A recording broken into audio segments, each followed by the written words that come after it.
On the cold granite sidewalk, just steps away from brightly lit stores, another world existed. Amidst the blare of car horns and the hurry of hundreds of passers-by, no one paid attention to a tiny creature. Almost blended into the gray of the city. It was a puppy. It lay huddled. Its body so thin it was just skin covering bone. Its fur was matted and stiff from mud, rain, and disease. The cold came not just from the ground but from within its depleted body. It had been there for an unknown number of days, knowing only that each passing moment was a persistent battle against hunger and pain. Its tiny, heavy head rested tiredly on a crushed cardboard milk carton. The box was empty, yet it seemed to be the only support, the last bit of warmth the puppy could find. Its eyes, once the innocent windows of a young dog, were now dull, lifeless, staring blankly at an undetermined spot. It no longer trembled, no longer whimpered. In that moment, it was only waiting for release, a light from a decisive heart when all hope seemed lost. A young woman named Lynn stopped. Initially, she intended to walk past like everyone else, but the puppy's vacant eyes held her back. She knelt down. The foul stench of sickness wafted up, but what she saw most clearly was silent despair. She did not see a filthy stray dog. She saw a soul begging to live. Lynn's heart was squeezed tight. She called her boyfriend Min. With just an exchanged look, no words needed, the decision was made. They gently, tenderly lifted the puppy. Its body was feather light, almost weightless. The puppy didn't even resist. Lacking the strength to even tremble, the race against death began. The puppy was rushed straight to a 24/7 veterinary center. The bright white operating lights, the smell of disinfectant, and the urgency of the medical team signaled an uncompromising fight. Dr. Trong, the attending vet, shook his head. Severe depletion, systemic infection, and signs of neurological damage due to prolonged starvation and hypoglycemia. The prognosis is extremely guarded. The 10-day battle of tears and hope. Day 1, day 2. Holding onto every breath. First 2 days were the most terrifying. The puppy, named Sow Milk after the carton that saved him, suffered continuous seizures. His tiny body jerked violently, non-stop, accompanied by prolonged, painful hiccups. This was a neurological response to the devastation ravaging his body. The doctor had to restrain Saw, constantly monitoring his ECG and maintaining the fur line.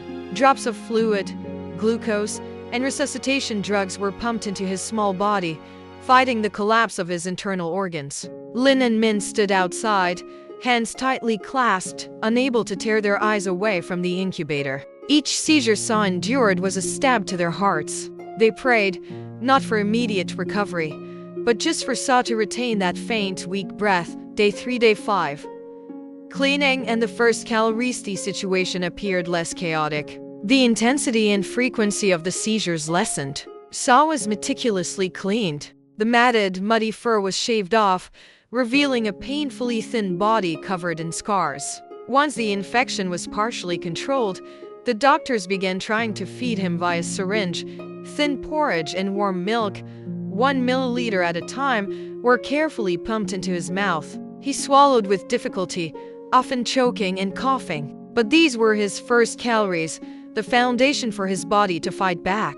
The process was slow and required immense patience. Every time Saw managed to swallow, the entire nursing team breathed a quiet sigh of relief, as if winning a small victory. Day 6, day 8. Regaining the will to survive alive began to show. On day 6, for the first time, when Lin gently called his name, his ears twitched in response. The next day, his formerly dull eyes began to follow the movements of his caregiver, though still sluggishly. The hiccups had significantly reduced. Although he still needed continuous antibiotics and vitamins, Saw could now regulate his own body temperature. At the end of day 8, a moment occurred that brought tears to Lin and Min's eyes. Saw stumbled, shaking, and managed to stand up on all four paws. Even though it was only a few wobbly steps before he collapsed, it was the clearest sign of a warrior reclaiming every inch of survival ground. Hope ignited brightly in everyone's hearts. Day 9, day 10. nurturing great Hapiza could now walk around his cage, albeit with weak steps. Syringe feeding continued with porridge, milk, and soft food, but he was much more cooperative. Sometimes, he would even try to gently lick the fingers of his feeder as if to express thanks every day. Sa was cuddled, gently massaged to stimulate circulation, thoroughly cleaned, and placed back in his warm kennel. Everyone believed he had overcome the most dangerous phase. They began planning for Sa to come home. "Sa will be all right," Dr. Trong said, his voice full of confidence.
Day 11, day 12.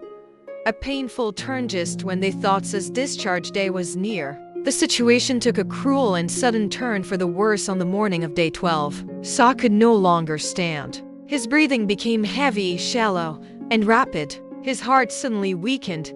The entire medical team mobilized. Sa was immediately placed on a ventilator. The alarm from the machines rang out urgently. CPR, cardiopulmonary resuscitation, was performed continuously, frantically, the tension palpable. Every effort, every piece of medical knowledge was thrown into preserving the last beat of that tiny heart. Linh and Minh stood silently frozen. The hope that had swelled for so long was instantly replaced by abject terror. Day 13. The moment of final fading be day 13. Sa was almost completely lapsed. His small body was utterly exhausted after non-stop resistance. He was too weak to even let out a bark or whimper, only strained. Difficult breaths remained. The doctor persistently used CPR and administered the strongest heart stimulants, but Sa's body was no longer responding. The heart monitor began to emit slow, drawn-out beep, beep sounds, and then the heartbeat slowed, and finally stopped. The screen went flat, everyone was silenced. Shock pervaded the room. No one could believe that after so many days of brave fighting, after overcoming so many critical moments, Sa had succumbed right at the threshold of life, the last act of love and regret in his final moments. Linh and Minh stepped in. The doctor handed Sa back to them. Linh gently held the now cold puppy in her arms. Minh took a comb, grooming his clean, soft fur, stroking him one last time. They whispered words of love and apology, allowing him to pass peacefully, cleanly, with the deepest feeling of being loved. They buried Sa with all the respect he deserved.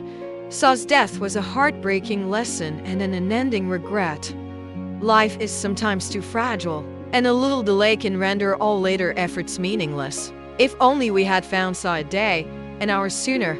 That was the question that tormented them. But at least, Sa did not die alone. He passed away in loving arms, having received dedicated care and having fought with all his might, something he deserved throughout his short life. He fought, and he left an indelible mark of compassion on the hearts of those who tried to save him.